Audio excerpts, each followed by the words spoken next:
皆さんおはようございます。佐田がです。超寝起きなんでちょっとろれつが回りません。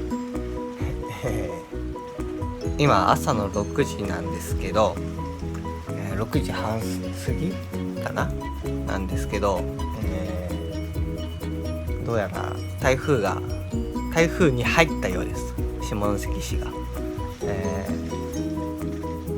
風が強いですね。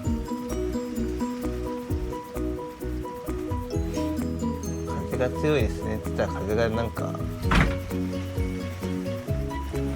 そんなに強くなくなりました。